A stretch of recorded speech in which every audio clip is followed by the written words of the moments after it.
ओम शांति। आज हम सुनेंगे अव्यक्त मुरली। आज 14 मई 1977 की मुरली है। मुरली का हेडिंग है सोमान और फरमान। सोमान किसे कहेंगे और फरमान। सोमान फरमान की विस्तार। सदा फरमान पर चलने वाले फरमान बरदार, सदा सोमान में रहने वाले, सदा भाग्यों का सुमिरण करने वाले, हर्षित मुख बच्चों प्रति बाबा बोले। सदा फरमान पर चलने वाले फरमान बरदार, सदा सोमान में रहने वाले, सदा भाग्यों का सुमिरण करने वाले, हर्षित मुख बच्चों प्रति बाबा बोले। सदा भाग्य विधाता बाप द्वारा प्राप्त हुए अपने भाग्यों को सुमिरण करते हुए हर्षित रहते हो, क्योंकि सारे कल्प के अंदर सर्वश्रेष्ठ भाग्य इस समय ही प्राप्त करते हो। इस समय ही सदा भाग्यशाली स्थिति का अनुभव कर सकते हो। भविष्य नई दुनिया में भी ऐसा भाग्य प्राप्त नहीं होगा। तो जितना बाप बच्चों को श्रेष्ठ भाग्यशाली समझते हैं, उतना ही हरेक स्वयं को समझते हुए चलते हो। इसी को ही कहा जाता है सोमान में स्थित होना। मन, वचन, कर्म तीनों में ध्यान रखो। एक तो सदा सोमान में रहना, दूसरा है हर कदम बाप के फरमान पर चलना। एक तो है सदा सोमान में रहना और हर कदम बाप के फरमान पर चलना। सोमान और फरमान, इन दो बातों का ध्यान रखना है। साथ साथ सर्व के संपर्क में आने में सम्मान देना है। सोमान में रहना है, बाप की फरमान पर चलना है और सभी के संपर्क में आने से सम्मान देना है। सोमान में स्थित होने से सदा विघ्न विनाशक स्थिति में होंगे। सोमान क्या है उसको तो अच्छी तरह से जानते हो। जो बाप की महिमा है वही आपका सोमान है। सिर्फ एक महिमा भी स्मृति में रखो तो सोमान में स्वतः ही स्थित हो जाएंगे।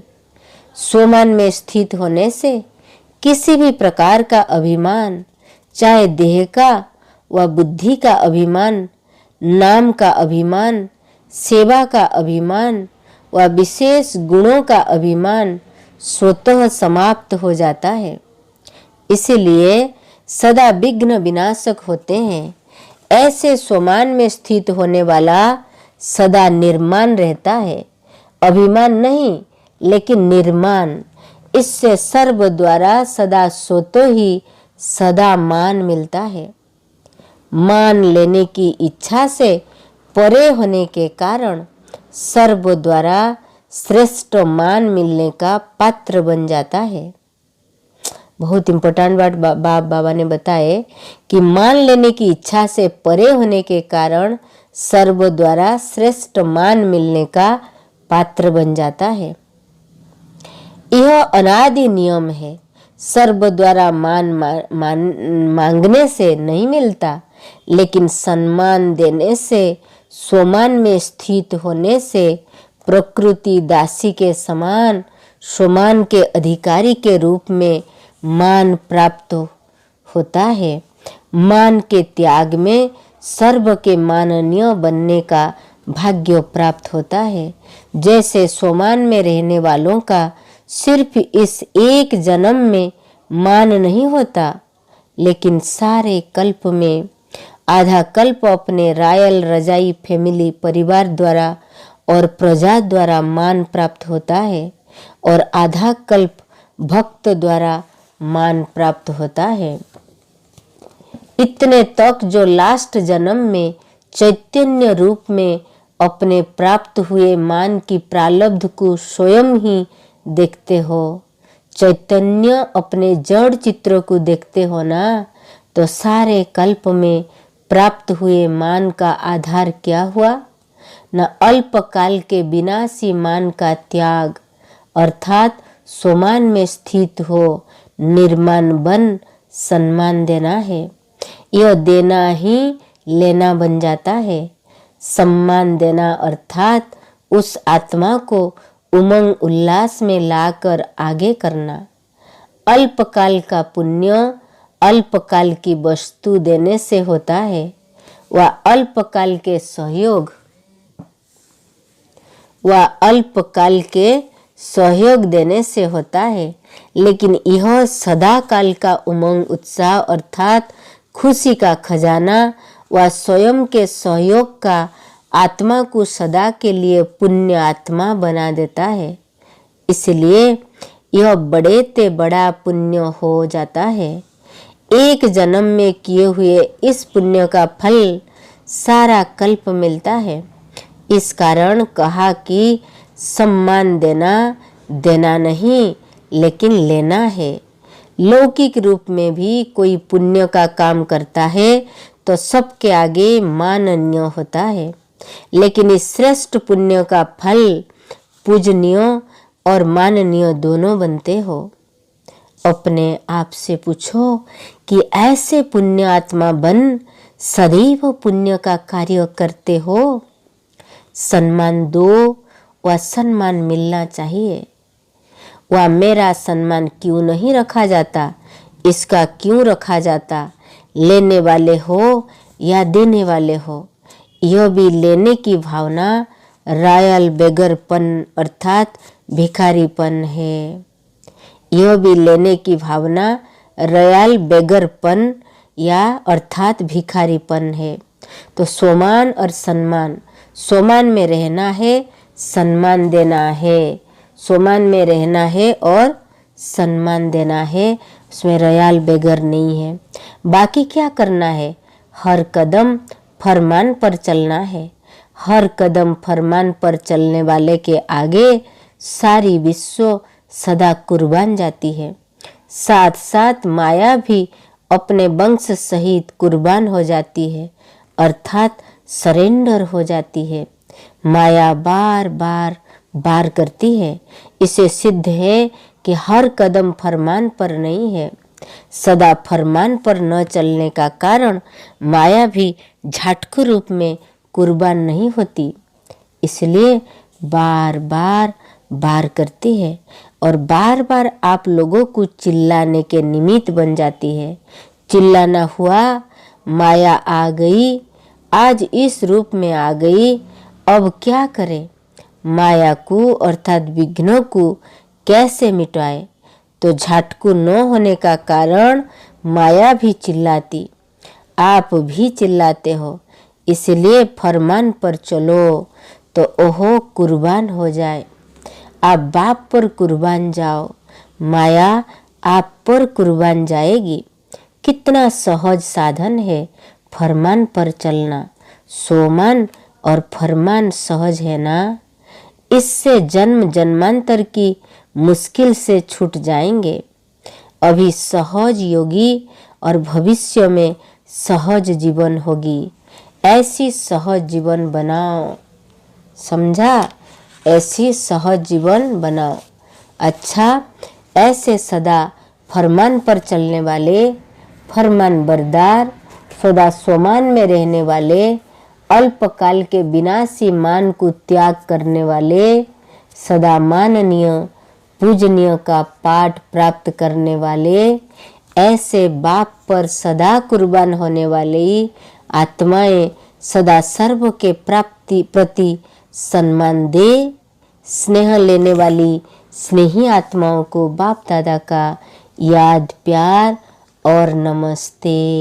बाबा कैसे आत्माओं को याद प्यार दिए ना? सदा फरमान पर चलने वाले फरमान बरदार आत्माओं को, सदा सोमान में रहने वाले सदा श्रेष्ठ सोमानधारी आत्माओं को, अल्पकाल के विनाशी मान को त्याग करने वाले सदा माननीय पूजनीय का पाठ प्राप्त करने वाले, ऐसे बाप पर सदा कुर्बान होने वाली आत्माएं सदा सर्व के प्रति सम्मान दे। स्नेह लेने वाली स्नेही आत्माओं को बाप दादा का याद प्यार और नमस्ते। पांडव सेना युद्ध के मैदान पर है। पांडवों को महावीर कहा जाता है। महावीर अर्थात सदा मायाजीत। महावीर अर्थात सदा मायाजीत, कभी घबराने वाले नहीं। महावीर कभी घबराता है क्या? चैलेंज करता है। किसी भी रूप में माया आवे, लेकिन परखने की शक्ति से माया को परखते हुए विजयी होंगे। तो परखने की शक्ति आई है, माया को दूर से आते हुए परख लेते हो। वह जब माया बार करने शुरू करती तब परखते हो। जितनी जितनी परखने की शक्ति तेज होती जाएगी तो दूर से ही माया को भगा देंगे। अगर आ गई फिर भगाया तो उसमें भी टाइम वेस्ट, समय व्यर्थ हो जाता। फिर आते आते कभी बैठ भी जाएगी, इसलिए आगे आने नहीं देना। आजकल के ज़माने में दूरदेशी बनने का अभ्यास करना होगा ना। तो साइंस के साधन भी दूर से परखने का प्रयत्न करते हैं। पहले या तूफान आना और उससे बचाव करना। लेकिन अभी ऐसे नहीं है। अभी तो तूफान आ रहा है, उसको जान करके भगाने का प्रयत्न करते हैं। जब साइंस भी आगे बढ़ रही है तो साइलेंस की शक्ति कितनी आगे होनी चाहिए। जब साइंस वाला विज्ञान इतना आगे बढ़ रहा तो साइलेंस वाला शांति की शक्ति कितने आगे होनी चाहिए। दूर से भगाने के लिए सदैव त्रिकालदर्शीपन की स्थिति में स्थित रहो। हर बात को तीनों काल में से देखो कि क्या बात है। वर्तमान रूप क्या है? बाबा बोले कि वर्तमान रूप क्या है और पहले भी इस रूप से आई थी और अब जो आई है उसको समाप्त कैसे करे। तो तीनों को देखने से कभी भी माया का बार आपके ऊपर हार खिलाने के निमित्त नहीं बनेगा। लेकिन त्रिकालदर्शी होकर नहीं देखते, वर्तमान को देखते, इसलिए कभी हार कभी जीत होती, सदा विजयी नहीं होते। त्रिकालदर्शी स्थिति में स्थित रहने वाले से कभी भी माया बच नहीं सकती। अगर बार बार माया का बार होता रहेगा तो अतीन्द्रिय सुख का अनुभव चाहते हुए भी कर नहीं पाएंगे। जो गायन है कि अतीन्द्रिय सुख संगम युग का वरदान है, यह और किसी युग में नहीं होता, यह अब का अनुभव है। तो अगर अतीन्द्रिय सुख का अनुभव नहीं किया तो ब्राह्मण बनकर क्या क्या। जो ब्राह्मणपन की विशेषता है कि अतीन्द्रिय सुख, वह नहीं किया तो कुछ भी नहीं। इसी कारण सदैव यह देखो कि सदा अतीन्द्रिय सुख में रहते हैं। बाबा कहते कि इसी कारण सदैव यह देखो कि सदा अतीन्द्रिय सुख में रहते हैं। चेक करो कि अतीन्द्रिय सुख आपका जन्म सिद्ध अधिकार है। अतीन्द्रिय सुख में रहने वालों की निशानी क्या होगी? अतीन्द्रिय सुख में रहने वाले कभी अल्पकाल के इंद्रियों के सुख की तरफ आकर्षित नहीं होगा। जैसे कोई साहूकार रास्ते चलते हुए कोई चीज पर आकर्षित नहीं होगा क्योंकि वह संपन्न है, वह भरपूर है। इसी रीति से अतीन्द्रिय सुख में रहने वाला इंद्रियों के सुख को ऐसे मानेगा जैसे जहर के समान है। तो जहर की तरफ आकर्षित होते हैं क्या? ऐसे अतीन्द्रियों के सुख से सदा परे रहेंगे। मेहनत नहीं करनी पड़ेगी, लेकिन नॉलेजफुल होने के कारण उसके सामने वो तुच्छ दिखाई देगा। अगर चलते चलते इंद्रियों के सुख के तरफ आकर्षित होते हैं तो इसे सिद्ध है कि अतीन्द्रिय सुख की अनुभूति में कोई कमी है। इच्छा है लेकिन प्राप्ति नहीं, जिज्ञासु है बच्चा नहीं, अर्थात अधिकारी। जिज्ञासु अर्थात इच्छा रखने वाले, बच्चा अर्थात अधिकार प्राप्त करने वाले। प्राप्त हो यह इच्छा नहीं, लेकिन प्राप्त है। कमाया और गवाया, जब गवाना ही है तो फिर अभी भी उस तरफ आकर्षित क्यों होते? अतीन्द्रिय सुख इंद्र सुख की प्राप्ति का समय अभी भी थोड़ा है। यह अभी नहीं तो कभी नहीं मिलेगा। इसका सौदा अभी नहीं किया तो कभी नहीं कर सकेंगे। फिर भी सोचते रहते हैं छोड़े नहीं छोड़े। बाप कहते हैं तो छोड़ो तो छूटे। कहते हैं छूटता नहीं है। पकड़ा खुद है और कहते हैं छूटता नहीं। रचता तो आप हो ना, बार बार ठोकर मत खाओ। सदा अचल अडल रहने के लिए विशेष किस गुणों की धारणा करनी है? उत्तर, सदा गुण ग्राहक बनो। अब हर बात में गुणग्राही होंगे तो हलचल में नहीं आएंगे। गुणग्राही अर्थात कल्याणकारी भावना। अवगुण देखने से अकल्याण की भावना और हलचल में रहेंगे। अवगुण में गुण देखना, इसको कहते हैं गुणग्राही। अवगुण देखते भी अपने को गुण उठाना चाहिए। अवगुण वाले से गुण उठाओ कि जैसे यह अवगुण है, दृढ़ है, ऐसे हम गुण में दृढ़ रहे। गुण का ग्राहक बनो, अवगुण का नहीं। गुण का ग्राहक बनो, अवगुण का नहीं। कौन सा भोजन आत्मा को सदा शक्तिशाली बना देती है? बाबा पूछ रहे कि खुशी का जो भोजन है, खुशी का खुराक है, आत्मा को सदा तंदुरुस्त बना देती है। खुशी जैसी खुराक नहीं। खुशी में रहने वाला सदा शक्तिशाली होगा। ड्रामा की ढाल को अच्छी तरह से कार्य में लाने से सदा खुश रहेंगे, मुरझाएंगे नहीं। अगर सदा ड्रामा ही स्मृति रहे तो कभी भी मुरझा नहीं सकते। सदा खुशी बुद्धि तक, नॉलेज के रूप में नहीं। कोई भी दृश्य हो, अपना कल्याण निकाल लेना चाहिए तो सदा खुश रहेंगे। ऐसे श्रेष्ठ भूमि पर आना अर्थात भाग्यशाली बनना। इसी भाग्य को सदा कायम रखने के लिए सदा अटेंशन रहे। स्थिति सदा एक रस हो। एक रस स्थिति अर्थात एक ही रस में रहना और कोई भी रस अपनी तरफ खींचे नहीं। अगर किसी अन्य रस में बुद्धि जाती है तो एक रस नहीं रह सकते। बाप के समान स्वयं को नॉलेजफुल अर्थात ज्ञान का सागर अनुभव करते हो। नॉलेजफुल अर्थात सदा सत्य कर्म करने वाले, व्यर्थ नहीं करेंगे। जब सत्य बाप के बच्चे हैं, सत्य स्थापन करते हैं तो कर्म भी सत्य होनी चाहिए।